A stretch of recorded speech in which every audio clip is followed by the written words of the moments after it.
Assalamualaikum warahmatullahi wabarakatuh. Saya Arif Pranata Dewa. Di sini pada video kali ini saya akan membahas tentang studi kasus pada soal ujian akhir semester manajemen operasional 2, di mana kali ini saya memilih studi kasus A. Studi kasusnya adalah Health and Safety Environment atau HSE pada kebakaran kilang minyak yang terjadi di PT Pertamina dalam 4 tahun terakhir, di mana dalam 4 tahun terakhir tercatat ada 8 kebakaran pada kilang minyak mereka di berbagai lokasi yang ada di Indonesia. Yang pertama itu ada di Balikpapan, Dumai, Cilacap, Balongan, dan Plumpang. Oke. Kali ini kita masuk ke dalam pembahasannya, di mana yang pertama kita akan mengidentifikasi dan menguraikan bahaya yang harus diantisipasi oleh PT Pertamina, di mana industri kilang minyak sendiri adalah industri yang sangat high risk dan berbahaya, yang melibatkan unsur kimia, panas gas tinggi, serta tekanan tinggi, dan bahaya-bahaya yang lainnya yang harus dapat diantisipasi dengan baik oleh PT Pertamina. Oke, yang ada beberapa penyebab atau pemicu dari kebakaran yang terjadi dalam kilang minyak PT Pertamina.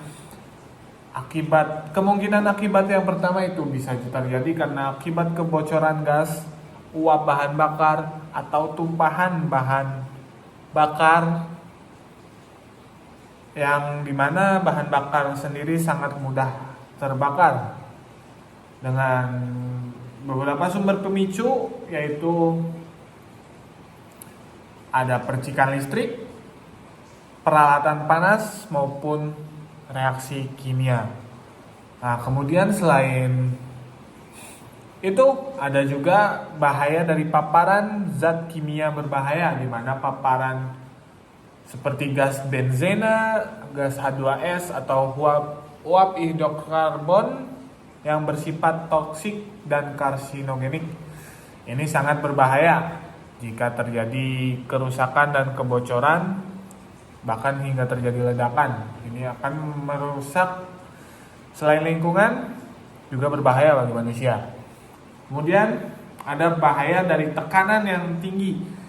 Peralatan seperti tangki, pipa yang beroperasi pada tekanan tinggi tentunya sangat rentan terhadap kebocoran dan bisa menyebabkan ledakan jika tidak dipelihara. Kemudian identifikasi bahaya berikutnya adalah kegagalan dari peralatan itu sendiri atau mechanical failure, di mana pompa, valve, dan sistem pemrosesan lainnya yang ketika tidak dirawat dengan baik dan rusak itu sangat berpotensi menyebabkan insiden.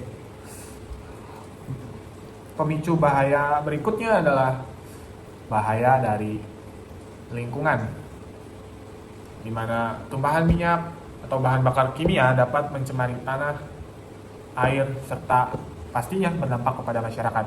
Berikutnya adalah human error, di mana hal ini mungkin cukup sering terjadi dan harusnya dapat diantisipasi, di mana kesalahan prosedur, kurangnya pelatihan, atau kelelahan dari operator dapat menciptakan insiden yang cukup serius.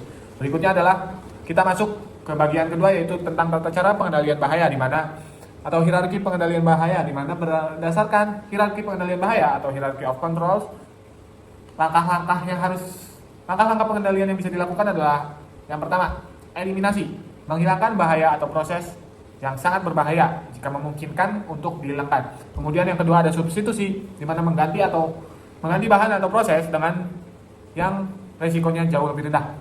Kemudian yang ketiga ada rekayasa engineering, di mana sistem deteksi gas dan kebocoran otomatis bisa ditempatkan dalam proses produksi.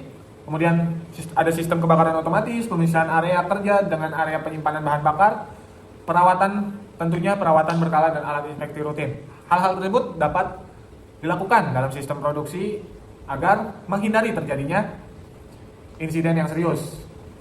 Kemudian ada pencegahan administratif, di mana seperti menggunakan SOP yang tepat, rotasi kerja yang tepat untuk mencegah kelelahan dan penjadwalan shutdown ya, dan perawatan berkala yang rutin. Kemudian pastinya yang terakhir adalah menggunakan alat pelindung diri untuk menjaga keamanan karyawan. Nah, kemudian yang ketiga, bagian ketiga yaitu standar operasional HSE yang wajib diterapkan. Nah, standar PT Pertamina harus menerapkan HSE yang berstandar nasional dan internasional tentunya.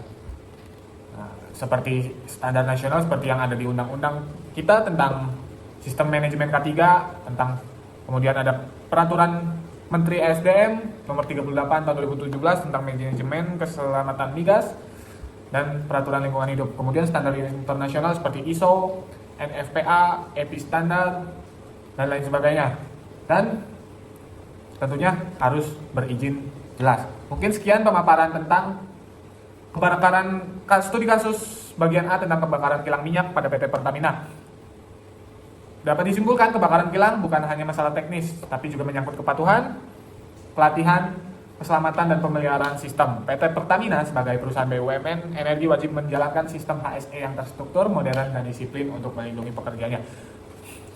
Dan sekian pemaparan dari saya. Terima kasih. Assalamualaikum warahmatullahi wabarakatuh.